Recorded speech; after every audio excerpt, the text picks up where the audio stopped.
This is the London FinTech Podcast, brought to you by your host, Mike Ballerman, bridging the worlds of suits and t-shirts, of finance and technology, bringing you insights, stories, and inspiration from the golden age of opportunity and innovation happening in London right now.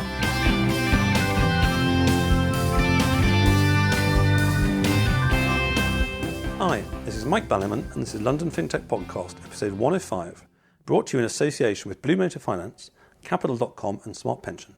And I'm delighted to be joined today by Adam Dodds, CEO and founder of Freetrade.io, to discuss trading and investing in the digital age. Freetrade.io is a new fintech whose clear and easy to digest strapline is simple, zero-fee investing. We've dived into digital investment management in prior shows, notably with a super fast-growing scalable capital. My ongoing concern over fintech investment management as a whole is that it's not very digital.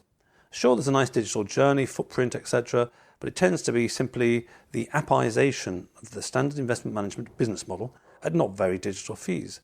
It hasn't changed investment management from its core being what I was doing 30 years ago, and the fees are frankly not a lot different.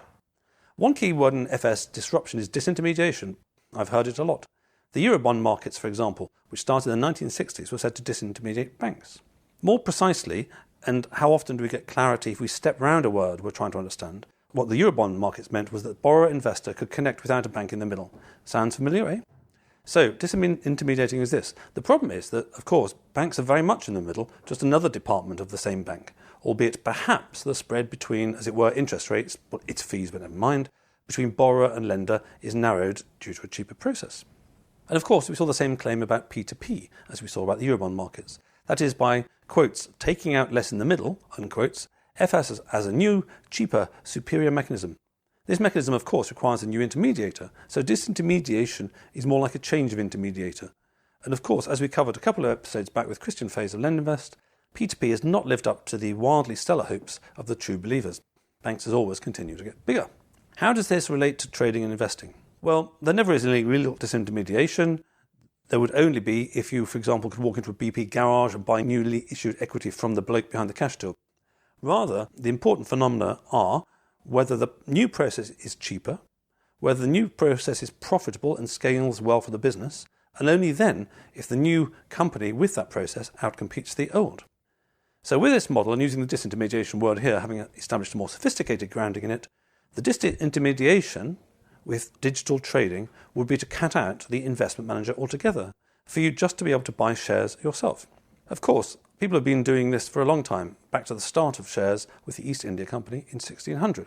So what can fintech bring to this party? Can fees be low or even zero, as with Freetrade.io? Can it outcompete existing players? Plenty to talk about, so let's get on with the show. Hi Adam, thanks for joining me today. Hi Mike, thanks for coming by, Freetrade HQ. So you're Freetrade, are you? Not Freetrade.io? Well, yeah, that's our name. .io is our domain name, so if you checked out freetrade.io on the internet, you'd find us. Yes, actually I should have read your t-shirt. No, because I keep calling you Freetrade.io for some reason, and I did actually have some sarcastic remark, which I removed, about the recent trend that I've seen to name your company exactly the same as the domain name, one of my sponsors being Capital.com, for example. So I thought, this is obviously the new trend of 2018 to actually call your company the domain name the same, but actually It's my error. I think that was more like a trend in the year 2000, the .coms, pets.com, diapers.com. I'm very slow. I'm very behind on my newsletter, so it's probably the case that I'm reading the newsletters from the year 2000, but explain it. So we were just talking about the fact that some time ago you left university in Canada. That's right, yeah. And rather than heading east, you headed west, which, if you're in Canada, tends to take you towards Japan. Yeah, I guess you go far enough west and then you're in the far east again, aren't you? Yes. But yeah, no, I did some traveling after uni, ended up in Japan for a year teaching English, managed to find myself a lovely wife, and ended up coming back to Canada after that to train as an accountant. That was back in the days of the financial crisis. So when were you in Japan then? That was 2007 I graduated. And you were in Tokyo? Tokyo, yeah, right in the mix of it. Teaching English foreign language, TEFLing or? Yeah, generally to business people that were getting sent overseas. Our largest clients were Sony, Computer Entertainment, Honda. Train up the guys before they have to go overseas. And how much Japanese did you manage to learn?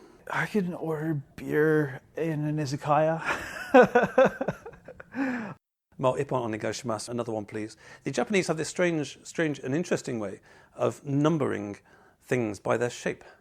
So, as I recall, ippon is the number for one for something that's kind of tall and cylindrical, like a bottle of beer. But ichiban is number one for other things. And I think there's another numbering system for people, actually. It's rather a fascinating aspect of the language. I mean, I was there quite a bit in the late 80s when it was still sort of big boom time. But of course, by 2007, it had been sort of flatlining for some time. So what was the zeitgeist there? Is there still sort of fun going on despite all these economic stats? Well, yeah, I guess it was 10 years ago for me now. My wife tells me that it's changed quite a bit, though, in the last decade or so, and she's noticed that it's a much more open society or country now where there's a lot more immigrants and a lot more tourists in Tokyo now. So I'll find out that I'm going back to Tokyo this summer for the first time in 5 years since my daughter was born, actually. Yes, the first time I went was 1984. That was actually on holiday, and we were travelling around Tohoku, the northern part of it. And in those days, I had long, sort of fair hair down to my shoulders, and I was the only gaijin in some of these, every town we went to, basically. And, I do remember a whole coachload of Japanese schoolgirls walking up and down through the corridor looking at me and giggling because they hadn't seen a gaijin up there. But, of course, that changed quite a lot, actually, even by the 90s. Tokyo was full of foreigners. Yeah, I think your celebrity status would be a bit eroded now. Yes, now I'm just nobody special. So, as you were then saying, so you went west to end up in the Far East, but then you went east to end up in the Far West and settled down and did something sensible like working for KPMG. Yeah, I trained as an accountant, chartered accountant, did my 3 years in Vancouver actually before testing out the KPMG network, going to Cayman Islands for a bit and landing in London just, I guess, 3 years ago, almost 4 years ago now. Always as an accountant, and then the final year I spent with KPMG was in M&A covering fintech. So that's kind of how I got into the space. I see. And so presumably in the middle of one night or one morning you woke up and you thought, enough of sensible jobs, I'm going to do something crazy and I want my own fintech. Well, you know what it was? I came over here, new country, and I needed to open up a new investment account. And I couldn't find anything like what I was really looking for, which was kind of a Robinhood equivalent. And I was just gobsmacked at how expensive it was to do the self-directed investment thing over here. And it was really clear to me that this was going to happen in the UK and someone needed to do it. And I felt like I had the right kind of background and understood the business to make it happen. And so you formed the company when then? That was 2015. Really, though, it was about 2 years ago that I ended up leaving my job at KPMG and going full-time with Freetrade, raising the first little bit of pre-seed money to build a prototype, get some guys together to build a team as well. And how many are you now then? We're growing it seems every couple of weeks we're adding new bodies, but I think we're about 12 right now. Our plans are to kind of double that in the next couple of months because we just closed a recent round of funding. Actually, the share certificates are going to be issued on Friday, and that was $3 million that we raised on Crowdcube. And that brings our total to about $4.5 million that we've crowdfunded in the last 2 years with about 3,000 investors or so. And our last round we did in 1 day. Wow. So $3 million 1 day. I think it was the most overfunded equity crowdfunding campaign ever. Oh, excellent. Well, you've obviously got a good marketing team. So we'll come back to Freetrade a little bit later. But diving into the main course in terms of this trading in the digital age, I haven't covered this one directly before. So maybe we can start off with sort of the super big picture thing. We've got all these species of fintechs. We've got the P2Ps, we've got app-only banks, we've got crowdfunders, blah-de-blah-de-blah-de. And there are starting to be straws in the wind of more trading-orientated firms such as yourself, Capital.com, as well as the old existing incumbents having apps to let you interface with them to a greater or lesser extent. So how do you see this subsector of fintech in the UK at the moment? Well, I think the reason why you haven't maybe covered this on your show before is because no one else is doing it yet. And coming over here, I think when I look at the investment landscape in the UK, I find it quite antiquated and a bit obsolete, to be honest, where most people and most assets are stuck into these mutual funds. So I think the FCA is pegged the amount of retail assets in investments, something like 1.8 trillion pounds. And a really, really small percentage of that are actually sitting in ETFs and in direct holding of shares. So the investment industry for decades now, they've been pushing people into these mutual funds that are generally actively managed and frankly ripping off their customers with these embedded fees that are not visible. People don't understand what they're actually paying for. And what we're doing is we're giving people access to what I would say is the new paradigm, or the new type of funds, which are low-fee passive ETFs, exchange-traded funds, that they're paying basis points in fees rather than percentage points in fees. Yes, and we'll come back to the FS bit, but I like the introductory thing about you came over here and found it old and antiquated. I mean, many North Americans come to Europe and find it as a whole old and antiquated. Well, that's a super big appeal, picture. Right? Yeah. Lovely old buildings and everything, but... So, yes, it's all antiquated. In terms of this regulatory landscape, how do you see that shifting? Well, I think we've seen the regulators come out with reports recently. The gold standard in the CFD industry are the likes of the listed companies like IG and Plus 500 that actually do a pretty good job of educating their users about their products or the risks surrounding that. But there's a long tail of less savory firms that conflate investing in shares and in ETFs with CFDs and spread betting, and blurring the line between those two types of products. Yes, it's an interesting one, isn't it? Because it's a cultural phenomenon. I mean, at one perspective, I remember the editor of the Evening Standard, whatever his name is totally gone from me, who was a very grey hair. He was the editor of Accountancy Age in the 1970s, and I don't pick up the Evening Standard, but occasionally I do. Anthony Hilton, and he always writes brilliantly. And one of the points he's been making for some time is that you can walk into a betting shop, put £1,000 on the horse, not have to prove you know anything about horses or betting or whatever, but you can try and stick 100 quid in an investment or in a crowdfunding site, I think he was talking about, and you have to fill in a whole bunch of forms and all that kind of stuff. So quite who controls what and how it's controlled and all that kind of thing is very much an open debate, and as you say, it's always going to be changing. I mean, from my perspective, in terms of, let's call it semi-professional, personal investors, folks I've known in the city, spread betting's been around for donkey's years. That's what traders do. And from my perspective, if we're talking about people who know what they're doing, I'm not talking about my mother, who should not touch that kind of stuff. But if we're talking about financially sophisticated people, just forgetting regulation and all these things, to me, it doesn't really matter where I have to go out there and buy, I don't know, a mutual fund which is invested in the sort of, is a passive fund to invest in the FTSE, or I buy a FTSE future, or I buy an ETF, or I do a spread bet. If you know what you're doing, it amounts to taking the same risk. Yeah, I don't disagree with really anything you said there, where these products are appropriate for a small subset of the population that do know what they're doing. Our community, however, we have about 40,000 people in our community. The average age is 29. Most of our community members have not invested before directly into stocks. And part of the reason for that is that there's a lot of confusion out there. Am I going to lose money? I see a story about how the average CFD customer loses £2,000 a year, and they don't understand the difference between that kind of a product, which, as I said, I don't have any problem with it being out there and an offer, and a buy and hold strategy for building a portfolio over the long term, over decades. Because if you're 29 years old, you have decades left, and this is the time to invest and enjoy those compound returns, right? Absolutely, I entirely agree. So what we're focusing on there is that there is a spectrum from, should we say, gambling through trading to long-term investment. And if you're putting money aside in some ISA or something for your kids' school fees and you're not even married yet and all that kind of stuff, then that's definitely investment. And I suspect the principal parameters, as you refer to, is a question of timescale. If you're putting money aside for 10 years, you don't want to be messing around with futures or options or CFDs or anything like that. You just want to bung in something that is going to be around in 10 years' time. Equally, going back to the demographics, Rusbe Batcher a few years ago was on the show talking about information for trading, and, there are a hell of a lot of 20-somethings that do a ton of trading. I was a professional fund manager myself for many, many years, and I never did anywhere near like the trading, even in my day job that some sort of folks do, trading Apple shares and all that kind of stuff. There's a bit of a fad for it. But the thing that you're touching on there is the question of financial education, and whether it's gambling, trading, investing, or anything like that, basically putting your money into stuff. The principal concern that I would have, and I don't know what the FCA's position on this is the very simple one of diversification. So let's say one of my daughters downloads your app in a bit and she buys one share in something, in BP. That's obviously much higher risk than buying 100 shares in a bunch of stuff or buying a sort of FTSE EFT or something like that. So how are you guys approaching the topic? Are you just literally a vehicle for people actually managing to buy and sell shares? And as it were, it's up to them to educate themselves? Or?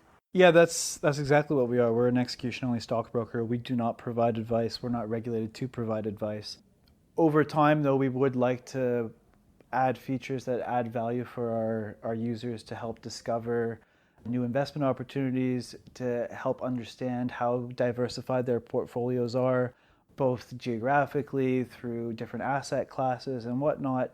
And where we see our average user is someone that's investing the majority of their portfolio in a handful of passive, low-fee ETFs, gaining exposure to the broader market, and then maybe buying some Amazon or some Tesla to top up their portfolio, overweighted into a few names that maybe they feel like are going to outperform the market over the medium and long term. Yes, I see. Well, I think that's the right answer. If you're trying to be efficient execution, then zero fees. We'll come back to your business model a little bit later. Then, apart from the regulatory thing, you can't have whole teams of people trying to educate people. And I like the phrase execution-only stockbroker, because I haven't heard the phrase stockbroker for many, many times, and everything goes round and round. And sort of saying earlier, we bought a stockbroker in 1985, which was about the last time I remember hearing the word stockbroker, and that's a very interesting way of looking at it. So there is a question then, I mentioned BP as an example, everyone's heard of BP. On the ETFs, and we did a podcast about ETFs in the past, there's a question that there's loads of ETFs out there, and it's quite hard to know which ones are good and bad and ugly. So just taking that as an example, I've been in FS for over 30 years. And so I've left a bunch of money in LNG UK Tracker Fund for ages, which has outperformed everybody else, who's had them in active funds, lower fees in its index, etc., etc. And I've known for some time that actually I shouldn't do that because they're charging me too large fees for what I'm getting, and I should get an ETF and yada, yada, yada. At which point I write it down on my to-do list and never quite get round to it. Because if you don't know anything about ETFs, maybe there's a book out there or a website which says choose your ETF or something. Because there are millions of them, aren't there? There are. What we've done, our approach is to simplify the universe available. So we don't offer every single ETF out there. I think that's very confusing especially to a novice user. We're going with the biggest ones. So we've got Coke and Pepsi, so to speak, iShares, BlackRock iShares, Vanguard. That's the starting point. We're going to expand off of that, but we'll have some maybe Spider or Gold Shares, the largest, most liquid securities in the world that also have the lowest embedded fees. So right, and so what are the fees in these kind of ETFs then? Single-digit basis points. At least in the States, the ETFs are. I think Vanguard just dropped their UK version, the fees embedded in those as well. That's where I'm putting my money. That doesn't mean I'm advising anybody to. Of course, you're not giving advice. Yes, and so going back to my complaint at the beginning, which is that a lot of the nutmegs, scalables, etc., at the investment management end are doing a very good service for people, but they're not really very digital yet. In terms of their fees, are still, for the sake of argument, 0.75%. For all I know, Legal & General is probably doing me 0.75% or 0.5% on the index fund or something like that. When you're talking about single-figure basis points, you're really talking about a much more digital approach, which is an order of magnitude cheaper. And that really starts to compound. It sounds like not a lot, but it compounds over the years. It does, right? So what's the average expected return, if you're just passively investing in the stock market over whatever, with 100 years or 50 years, you're looking at somewhere between 5 and 10%, right? A 1% fee drag is huge. That's a massive amount that's going to impact whether that's your pot at the end when you're going to retire, and that compounds over many decades, right? So we do look at the fees as, 1% is a massive amount. So to justify 1%, Nutmeg's got to be doing a significant outperformance of a passive fund. And as you know, a very small percentage of active fund managers or fund managers full stop do outperform the market overall. Absolutely, and I've seen that for 30 years, and I'm amazed that salaries are still high in investment management, but that's one of the things I just shake my head at. As you mentioned, the different expectations of the younger consumers these days, 20-somethings, whatever. How do you think they see these kind of things about gambling, trading, investing? What's the perception amongst your community of these things? Well, I think I touched on that briefly earlier, where there's a bit of a confusion out there in the market about what is investing and what is trading, what is stock trading. Is spread betting stock trading? I would say no. That's betting on the movement of a stock. But perhaps the larger kind of issue is crypto. So crypto's part of the zeitgeist right now, and I think if you asked a random 25-year-old, do you have any coins? They're more likely to have some coins than they are to have some stocks. And in a way, crypto is a bit of a gateway drug into getting into investments. And that's the way we look at it, where a lot of the younger generation is getting their kind of dipping their toe into crypto and then realizing, hey, this is crazy. Yeah, well, super volatile, and what they need to understand is that there's probably a place in your portfolio for that, but it's a small percentage of your portfolio, and you need to be diversified, right?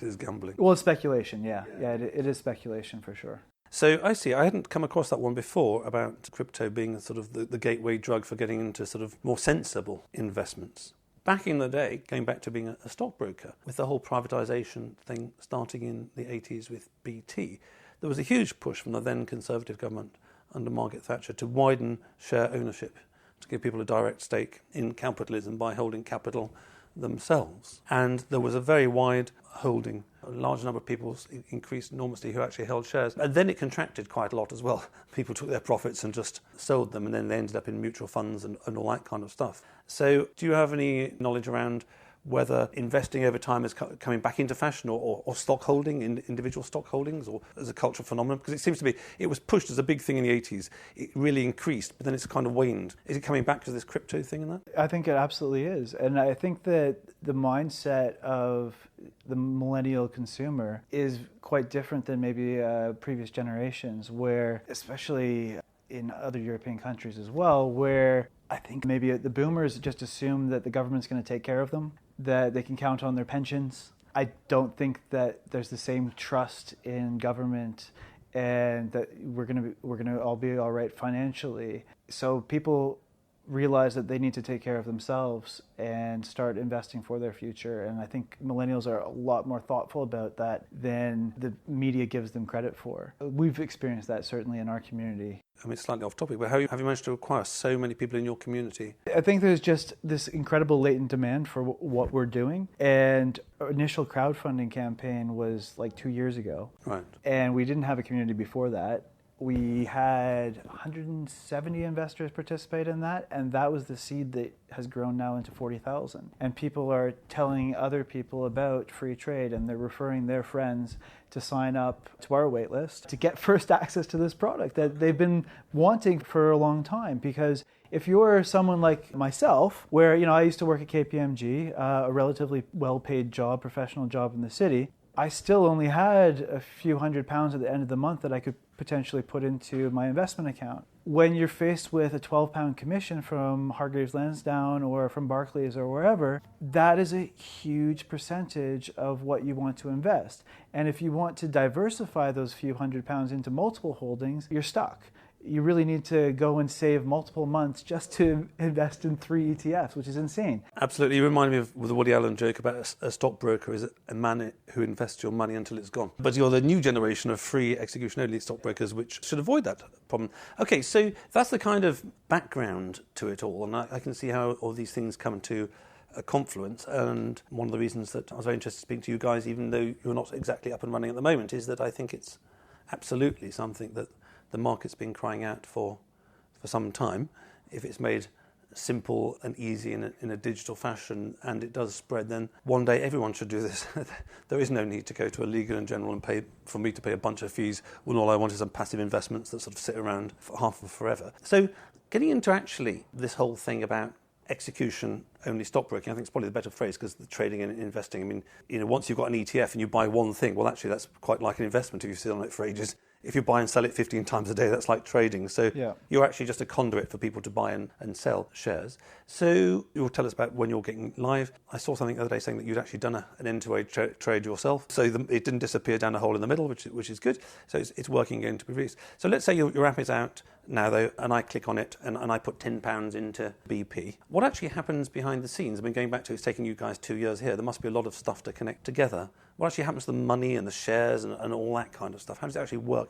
Yeah, sure. I can walk you through it. And just to be clear, our app is working. We are a functional stockbroker right now, and we have started the rollout. It's just we're going to do it slow and steady. Very wise. We are a new stockbroker. We need to make sure that all of our processes are functioning properly before we expand to a large number of clients. But yeah, we are a functional stockbroker. I just thought it wasn't public, so I didn't realise it was kind of this sort of private rollout. And that's very wise, because going back to privatisation, there was a privatisation of British Gas. And some lunatic at Kleinwarts or Grieveson's or what it was, decided we'd do sort of, it wasn't free share trading, but like £5 a share or something. Yeah. And this was back in the late 80s. And of course, that's immensely successful.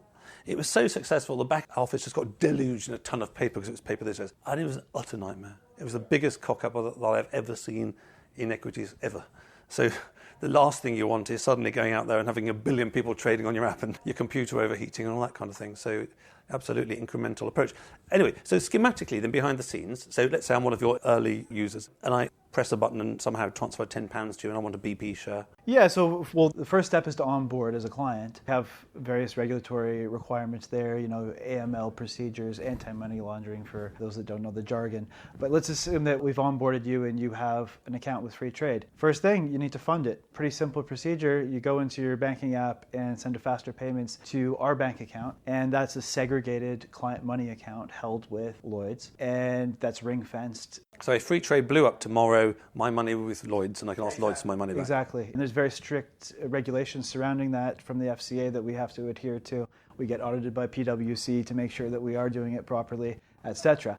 So now you've made your transfer of funds, you've got £1,000 in your Freetrade account, you want to make that first transaction, you press buy, what happens? That's kind of your question. And we are a London Stock Exchange member firm. What we do is we go out to the market makers, also called retail service providers, and they are the ones that are always ready to buy and sell. And this is presumably done by API these days? Yes, it is. It's all electronic, right? And it's not like we are innovating there where we're the first person to do electronic communications. This is standard stuff, right?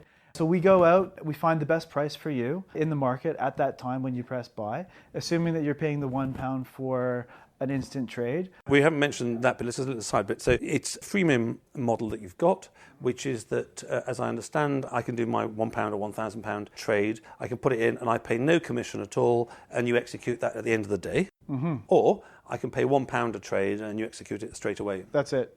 So you have two choices of type of trades. In the future, we'll be probably adding other kinds, so limit orders and then the like. But for now, free, basic account, basic trade, executed at the end of the day in bulk. You're not price sensitive for intraday. Or you can get an instant trade for £1.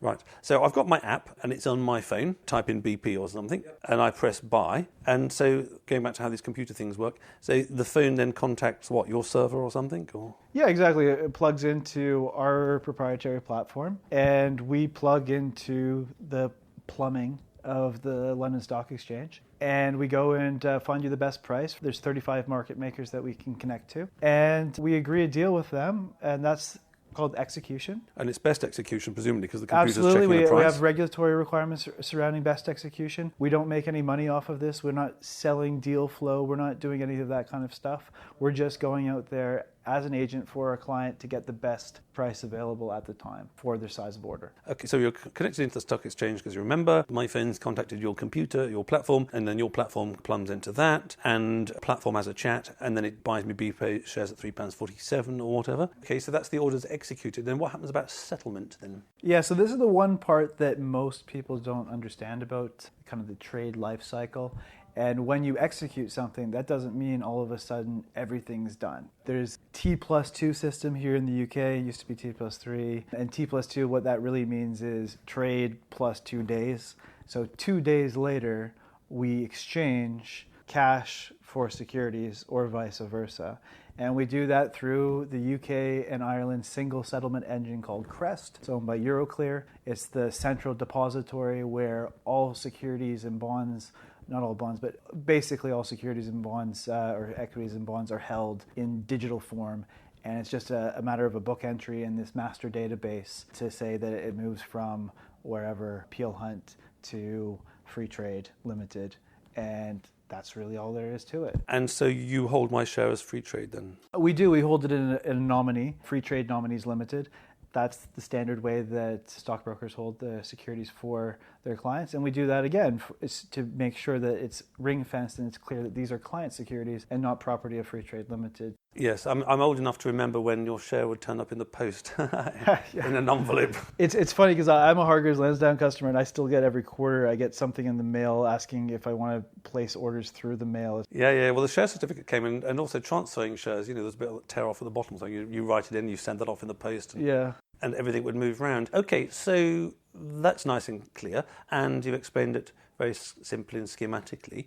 But presumably, in terms of actually executing that and building all that technology, it takes a little bit of a while, which is why it's taken you a year or two to get here. That's not the work of an afternoon to make all that happen. It's not. It is a bit of a difficult path, and I think we were talking about intermediation, or you were talking about disintermediation. I think the easier path is to plug into someone that's already built all the infrastructure and you just layer on top of that. But you're not going to get the cost savings that we're experiencing as a full stack stockbroker, where we are connecting to the exact same infrastructure that AJ Bell is, or Hargreaves Lansdowne, or Barclays. So we have the same kind of overheads or direct cost as any other stockbroker. Where we differ, though, is in the back office and on the kind of IT systems that we've built in the last 2 years. Now, not 20 years ago. Exactly, or 30 years ago, or even longer than that, some of these guys, where they're stuck on these legacy infrastructure that can't do some of the cool stuff that we can do. No, absolutely. And if you had done the easy thing, which is to have some nice shiny app, but just sit on top of the sake of argument, Hargreaves Lansdowne, you do a deal with them and you give them all your stuff, that would be sort of adding extra intermediaries to it. Yet somebody else got to take out some money from the whole trade. So I think it's the right thing to do, even if it's the hard thing to do. And just finishing off on this sort of trade flow thing then. So in this sort of digital age, what is my proof of ownership, as it were? So Pension B were on the show a little while ago, and they were saying that one of the things that they solve is that, I've forgotten, but the average person joining the workforce now will have 12 jobs over their life. We'll end up with 12 pension pots. And I certainly know this myself, is that when you're young, you don't think of these things.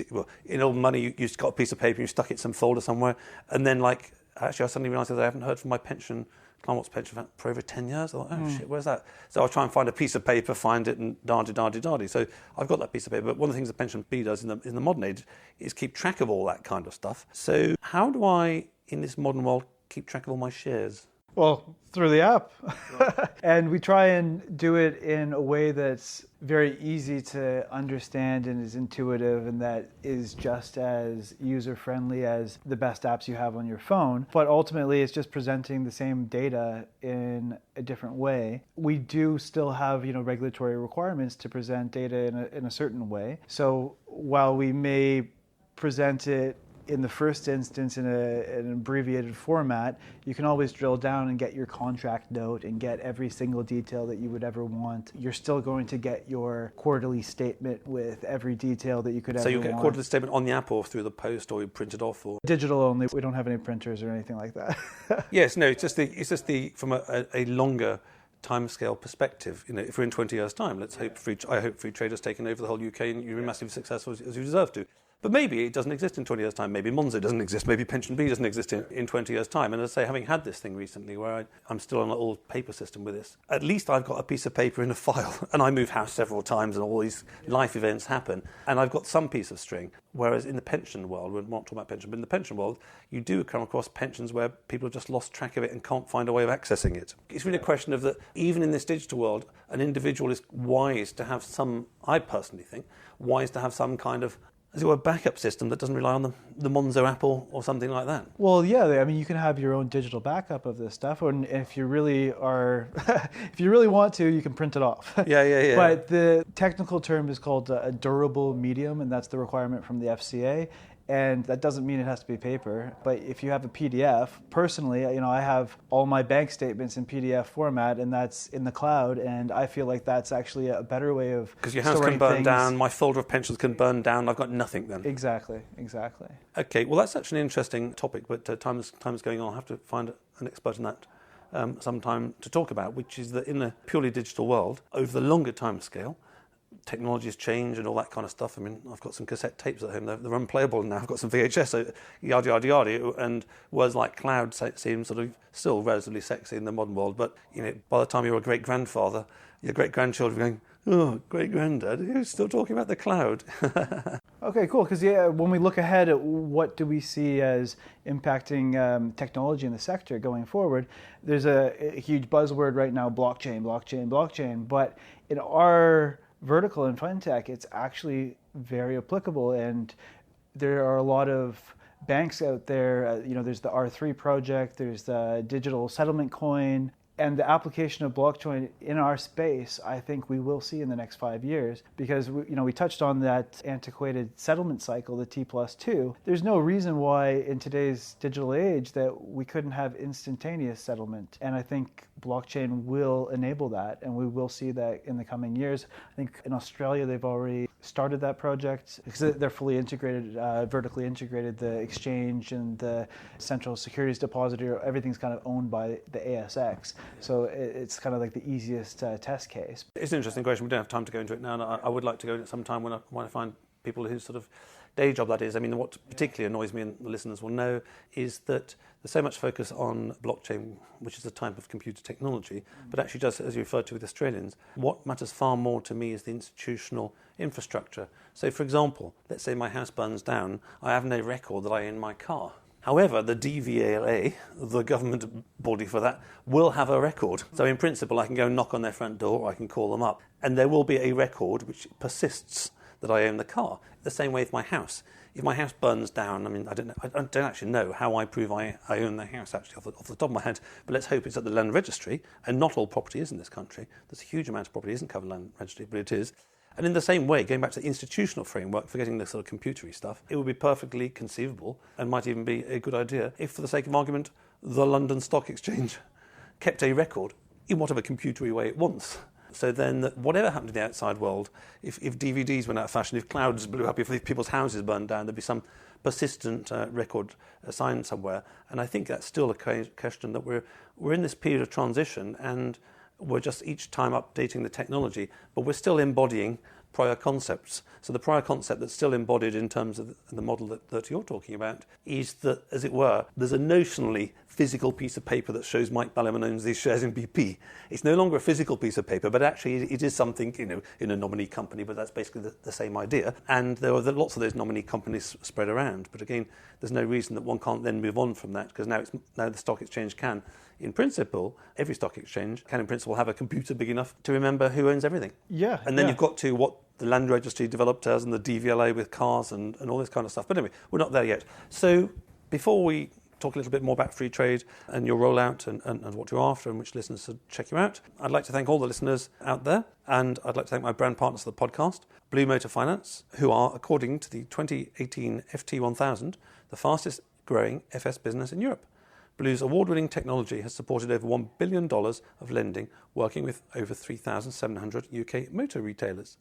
Capital.com, making CFD trading more accessible and engaging in 23 languages. 500,000 downloads in 51 countries. Check out Capital.com or download the app. Trading is risky. Smart Pension, who are fast, secure and free. Check out their UK workplace pensions at autoenrolment.co.uk. So, Adam, we've mentioned Freetrade once or twice, in large part, as you say, because there's no deep market here. It's not like P2P, where at one point there were 125 P2Ps. There are not many folks doing what you're doing. And you touched on your rollout. So how is the rollout going? How will it continue? And when can an enthusiastic listener start getting access? Well, right now is a super exciting time for us, because we dropped in the App Store a few weeks ago. Android? iOS App Store, Apple App Store. There's all this sort of racism and sexism thing these days. I want an Androidism. The whole world. Android is coming. We've got engineers in the next room there working night and day for it. I think we'll be in the Play Store within a couple months. About 40% of our community I feel I'm part of a second-class society. I'm the oppressed minority. It's a bit easier to do iOS, so that's, I think, part of the reason why a lot of fintechs go iOS first. But yeah, Android's coming pretty soon after. We have almost 40,000 people on the wait list in our community right now. We're rolling out to them first, and our first priority is actually our crowdfunding investors. That's happening now. and will continue to happen over the coming months. So if you want Freetrade, get your email on there, freetrade.io, and you can move up the list by sharing with your friends. So it sounds exactly like the Monzo one, where it was a restricted thing you can share with your friends. You're on the list, as I was, and you get golden tickets and all that kind of stuff. That worked extremely well for them. Yeah, and some exciting news to share with you too is this week we just got our regulatory passport. So what that means is we're not going to be just a UK financial institution. We will be open to the 500 million market as long as we're still in it. Well, at this rate, we're going to be in the EU forever, but let's not get onto that one. So that would mean that you can trade in any European country. Well, we're going to give access to European markets as well, but the critical piece is that we can onboard European citizens, not just UK residents as well. And I should have asked, what is the domain of investments? Are they just things traded on the London Stock Exchange at the moment? I can't buy, for example, Japanese shares. Yeah, that's right. So right now it's just LSE traded stuff. We're going to be adding US securities within the next couple months.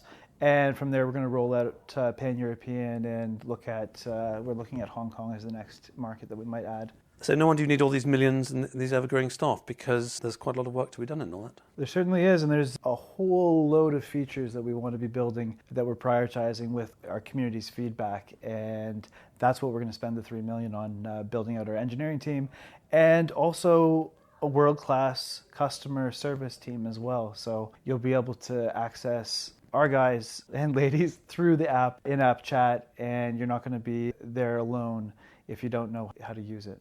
It's a funny thing because you mentioned guys and then corrected yourself. I remember in the 70s, there was this big deal that guys refers to men and women because that's not sexist. It's calling it guys. Anyway, so it took me a long time to reprogram myself because guys and girls was stuck in my mind. Anyway, so I started saying guys and I said it to my daughter and that kind of stuff. And of course, the whole wheel goes full circle. So it's now sexist to say guys and not guys and girls. It's very hard to keep up with the fashion about what one's supposed to say. I've heard a lot of usage of the word folks. I use folks now because it's like a neutral thing, but that can get a bit folksy.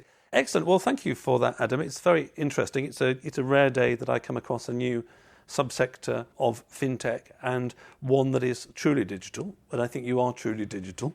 Anything that is virtually free or minimal costs is a bona fide digital thing. And in terms of execution, that is far better than what you can do by going to any old school bricks and mortar stockbrokers. So I think you really are in a great territory to be, and it could be a really exciting journey in the next 5 or 10 years. It remains to be seen how all these millennials, all these sort of older folks get their heads around the technology and what investment means and all that kind of stuff. But then going back to layers and excess intermediation or new intermediation, there's no reason that once the likes of you guys and others start building what you're building, that somebody can't actually sit on top of that and do an education piece for like 10 basis points per annum. We educate you about all these stocks and shares and all that kind of stuff, and go through our partners like Freetrade, which actually probably I should ask you about Freetrade, that at the moment you're focusing on being your own brand. Do you have any ideas or plans to sort of white label yourself or stick yourself in Monzo or Revolut as sort of, a button that they can press there and invest some money via you guys? Yeah, we're definitely looking at potential integrations.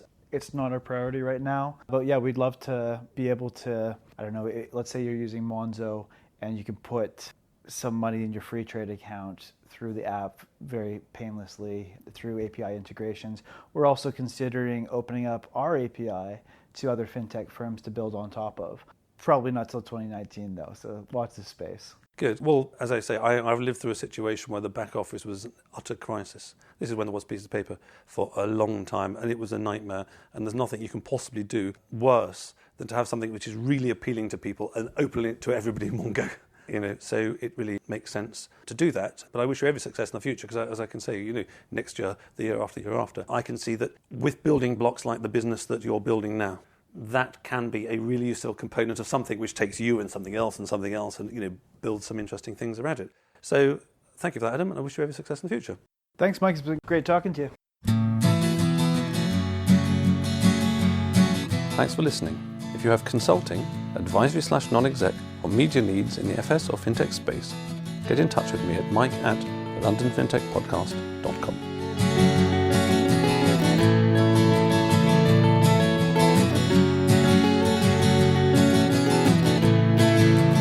We could sit in a bend there all day, watching the firelight dance, watching the firelight dance. We could walk in the mountains before dawn, watching a happy moonrise, watching a happy moonrise.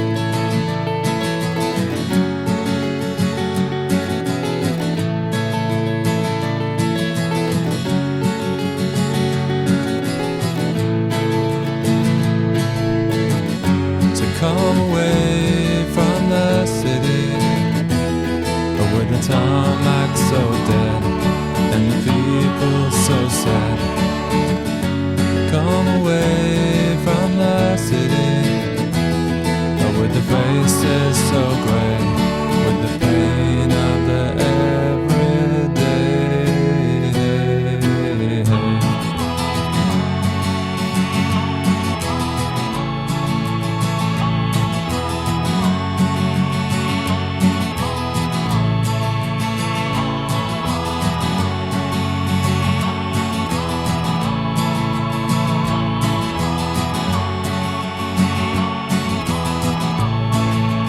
We are wild like the mountains and the trees. Can you see what I mean? Can you see what I mean? We fit in between the earth and the sky. Kiss the city goodbye, wave the city goodbye, wave the city goodbye. The city goodbye. Watch the firelight dance with me. Watch the firelight dance with me. Watch the firelight dance with me. Watch the firelight dance with me. Watch the firelight dance with me. Watch the firelight dance with me. Watch the firelight dance with me. Watch the firelight dance.